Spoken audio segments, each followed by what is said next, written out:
Texto 15. Sentido del sufrimiento. Es una realidad que todos sufrimos. Más aún, es un misterio el hecho de que todos suframos.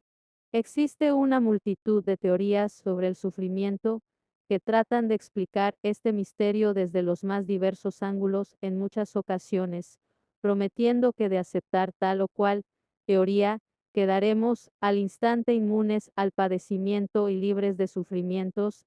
El sufrimiento no es real, sino una obra de tu mente. Si sufres es que estás dormido porque, en sí, el sufrimiento no existe, es un producto de tu sueño.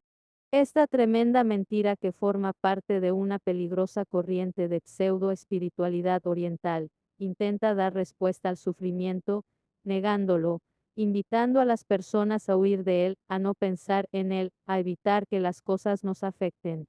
¿Alguien podría decirle la anterior frase a una mamá que acaba de perder a su hijo? ¿Alguien se atrevería a decirle, señora, ese sufrimiento no es real, es solo una obra de su mente? Esa teoría es tan contraria a la realidad que experimentamos a diario que cae por su propio peso. Otros se aproximan a la realidad del sufrimiento desde la perspectiva de lo que llaman una estricta justicia que exigiría que solo los malos deberían sufrir. Y, en este orden de ideas, se preguntan ante un acontecimiento doloroso. ¿Por qué a nosotros que somos tan buenos? Claro, parece lógico, los malos hacen cosas malas y lo deben pagar. Los buenos hacemos cosas buenas y se nos debe premiar. Esto en el fondo, es cierto, pero ¿quiénes son los malos y quiénes los buenos? ¿Por qué estar tan seguro de que se está al lado de los buenos? Desde esta pregunta, se ve que la respuesta no se encontrará por ese camino. El hecho de señalar a los demás como malos y a nosotros como buenos, nos sitúa en un plano del todo subjetivo, donde uno mismo establece la medida de la maldad de los demás, a la vez que hace gala de la propia bondad. Seguramente comparándonos con los santos, quedaríamos del lado de los malos, de los que, según esta lógica, deberían sufrir. La revelación cristiana tiene la respuesta más realista y esperanzadora a la pregunta sobre el sufrimiento. Cierto es que en el tema siempre persistirá la sombra del misterio, pero iluminado a la luz de Cristo recibe la suficiente claridad como para poderle dar un sentido. ¿Por qué existe el sufrimiento? Lo primero que debemos saber es que el sufrimiento no hacía parte del plan de Dios. Dios llama a nuestros primeros padres a un estado de felicidad pleno en el cumplimiento de su voluntad. Como Padre amorosísimo quería y quiere lo mejor para sus hijos. Sin embargo, como consecuencia de la caída de Adán y Eva entra la muerte, salario del pecado Romanos 6,23, y con la muerte toda clase de sufrimientos físicos y morales. A partir de ese momento, la mujer da a luz a sus hijos, con dolor el hombre sufre al trabajar la tierra que ahora produce espinas y abrojos, se introduce la envidia fratricida que hace que un hermano levante la mano contra otro. El hombre deja de hablar el lenguaje del amor confundiéndose en la lengua del egoísmo, y, en fin, la historia humana queda marcada por el sello del sufrimiento. Tales son las terribles consecuencias de la desobediencia al plan de Dios. Pero, cuidado, no se debe entender el sufrimiento como la venganza de Dios contra el hombre, por haberle desobedecido. No, es simplemente la consecuencia lógica que tiene que pagar el hombre por alejarse de la casa del Padre. Lucas 15, 11-32. Si una persona se muere de frío por alejarse de la hoguera, no se puede acusar al fuego de no haberle calentado. Así, el hombre se alejó de Dios, que es la suma bondad y verdad, y todo lo bueno y verdadero se alejó de él. Siguiendo a San Pablo, la Iglesia ha enseñado siempre que la inmensa miseria que oprime a los hombres y su inclinación al mal y a la muerte no son comprensibles sin su conexión con el pecado de Adán y con el hecho de que nos ha transmitido un pecado con que todos nacemos afectados y que es muerte del alma. Catecismo 403. Pero nos surge otra pregunta: si Cristo ya nos redimió muriendo en la cruz y pagó por nuestros pecados? ¿Por qué seguimos sufriendo? Porque aunque Cristo nos redimió, seguimos padeciendo las consecuencias del pecado original. El bautismo, dando la vida de la gracia de Cristo, borra el pecado original y devuelve el hombre a Dios, pero las consecuencias para la naturaleza, debilitada e inclinada al mal, persisten en el hombre y lo llaman al combate espiritual. Es claro, pues, que el sufrimiento es consecuencia del pecado original. Sin embargo, muchos de nuestros sufrimientos son también consecuencia de nuestros pecados actuales, es decir, de aquellos que cometemos abusando de nuestra libertad.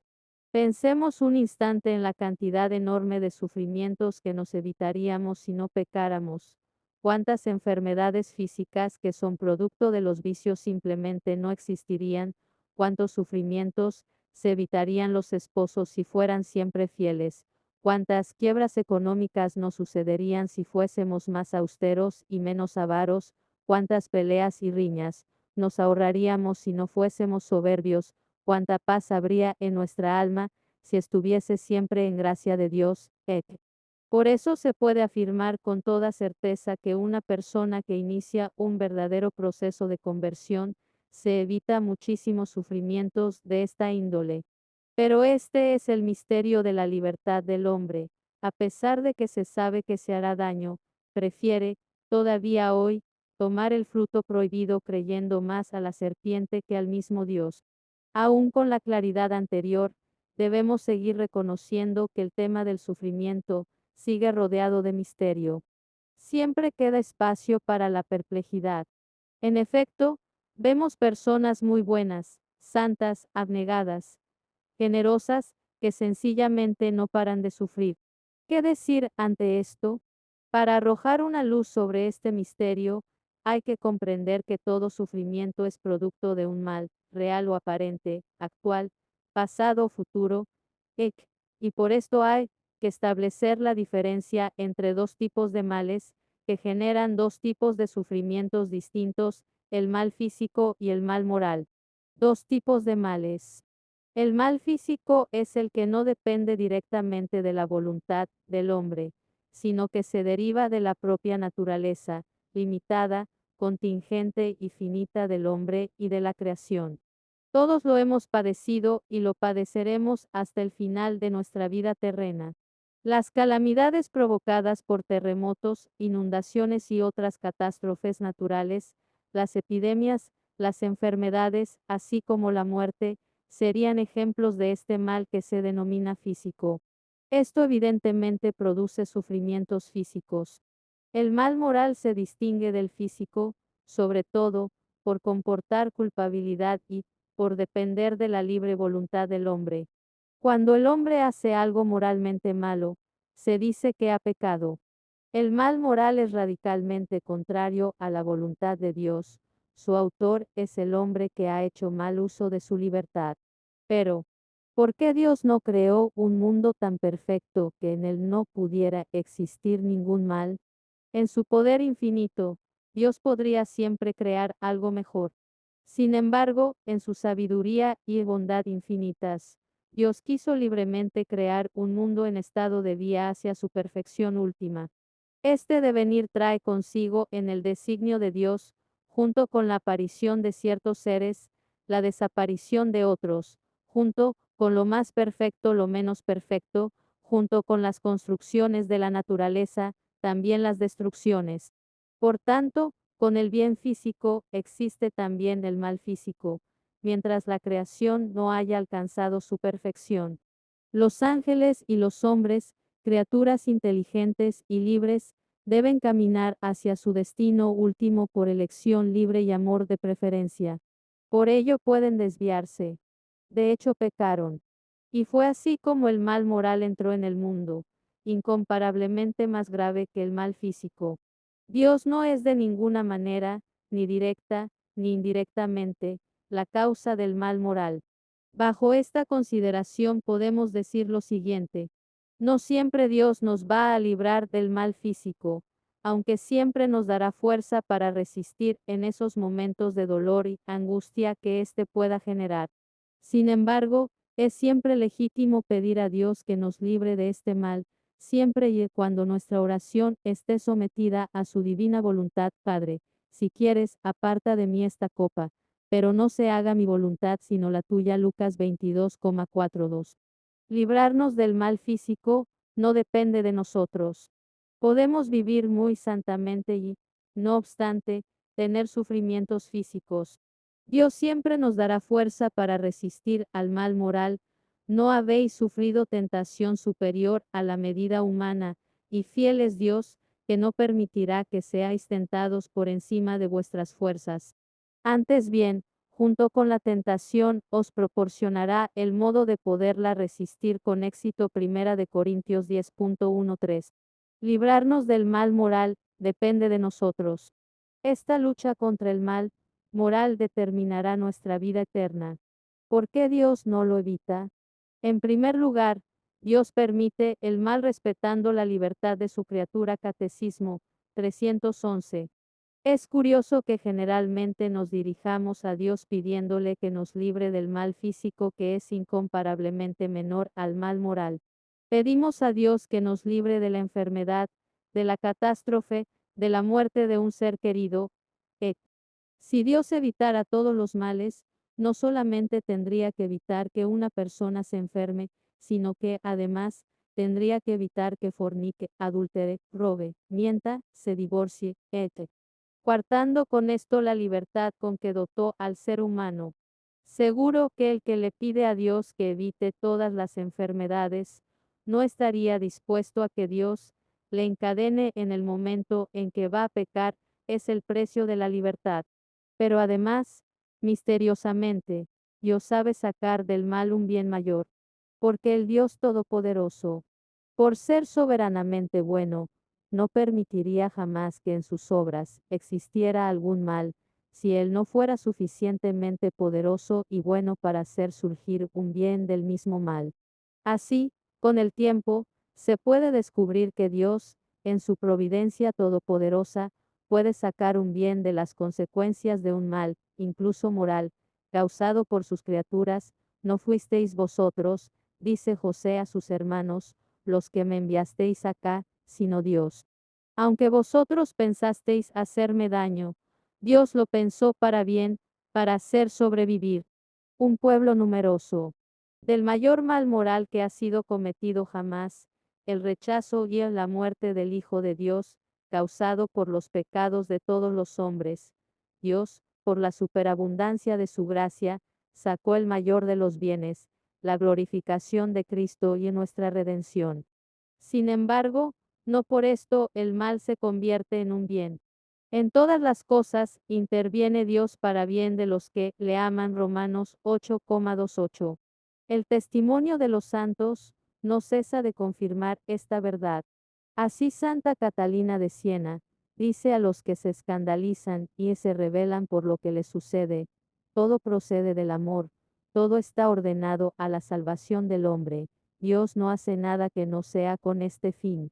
Y Santo Tomás Moro, poco antes de su martirio, consuela a su hija: nada puede pasarme que Dios no quiera. Y todo lo que Él quiere, por muy malo que nos parezca, es en realidad lo mejor.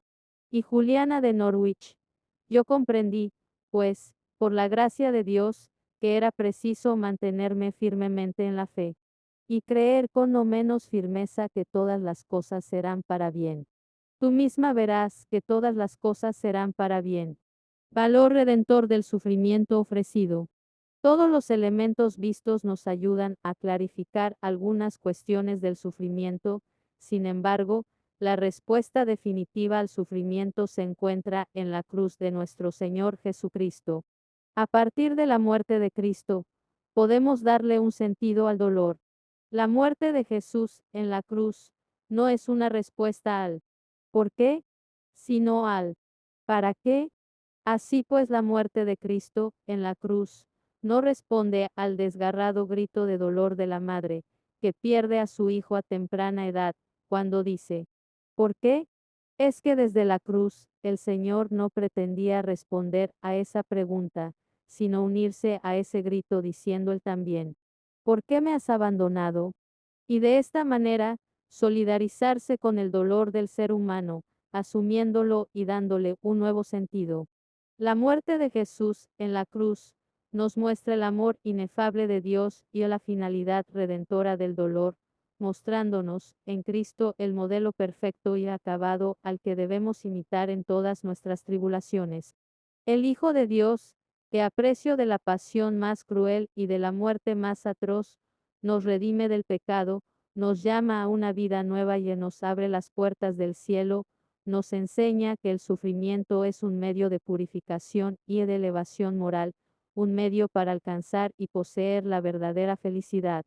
Cristo, que elevado sobre la tierra, en la cruz atrae así a toda la humanidad Juan 12,32, y le conquista para siempre el corazón, nos hace comprender todo el profundo significado de las palabras evangélicas que proclaman bienaventurados a los que lloran y son perseguidos. Gracias a la muerte de Jesús, en la cruz tenemos el modelo que nos enseña a sufrir con paciencia. Pero hay todavía un sentido mayor del dolor, pues en Cristo el sufrimiento ofrecido al Padre tiene valor redentor. Así pues, Cristo no responde directamente ni en abstracto a esta pregunta humana sobre el sentido del sufrimiento. El hombre percibe su respuesta salvífica a medida que él mismo se convierte en partícipe de los sufrimientos de Cristo. La respuesta que llega mediante esta participación es una llamada: sígueme, ven, toma parte con tu sufrimiento en esta obra de salvación del mundo que se realiza a través de mi sufrimiento, por medio de mi cruz. Por eso, ante el enigma del dolor, los cristianos podemos decir un decidido hágase, Señor, tu voluntad, y repetir con Jesús: Padre mío, si es posible, que pase de mí este cáliz. Sin embargo, no se haga como yo quiero, sino como quieres tú. En este sentido, cuando se ofrece cualquier sufrimiento a Dios, uniéndolo a la cruz de nuestro Señor Jesucristo, este sufrimiento adquiere un valor redentor. Es como si el Padre Celestial viera a su Hijo Jesús sufriendo en nosotros. De esta manera, podemos decir con San Pablo: completo en mi cuerpo lo que falta a la tribulación de Cristo en favor de su cuerpo, que es la Iglesia. Colosenses 1,24. Quien sufre unido a Cristo, se configura con Cristo y de esta forma puede, misteriosamente, cooperar en la salvación de las almas. Bienes del sufrimiento. Nos ayuda a reparar nuestros propios pecados y los de nuestros seres queridos, purificando aquí lo que de otra manera tendríamos que purificar con mayor dolor en el purgatorio. Nos ayuda a acercarnos a Dios, esa experiencia común de muchas personas, que fue precisamente un gran dolor en la vida el que les llevó a buscar a Dios e iniciar un proceso serio de conversión. El dolor nos hace experimentar la necesidad que tenemos del Señor. Nos desprende de las cosas de la tierra, nos hace experimentar con mucha fuerza que la tierra es un destierro y anhelar el cielo, nuestra patria definitiva. Nos enseña la humildad, doblega nuestro orgullo que nos hacía creer que teníamos todo bajo control. Nos hace levantar nuestros ojos a Dios, suplicando su ayuda. Nos enseña la misericordia de Dios, que siempre viene en ayuda del que le invoca, un corazón quebrantado y humillado. Tú no lo desprecias. Salmo 51,19. Nos enseña a ejercer misericordia en muchas ocasiones. Solo el que padece, compadece. Así, el que ha experimentado qué es sufrir no dejará de aliviar el dolor de los demás, en la medida de sus posibilidades. Fortalece nuestra voluntad. El sufrimiento ha sido el maestro de innumerable cantidad de grandes hombres, que forjaron, precisamente a través de él, una voluntad firme, inquebrantable, que no se deja vencer por las adversidades, sino que las enfrenta con valentía. Purifica y prueba el verdadero amor. Muchos siguieron al Señor mientras hacía milagros y predicaba, pero pocos permanecieron con él al pie de la cruz. Es la hora de la prueba la que manifiesta y purifica el amor a Dios y a nuestro prójimo, haciéndolo superar la fase meramente sentimental.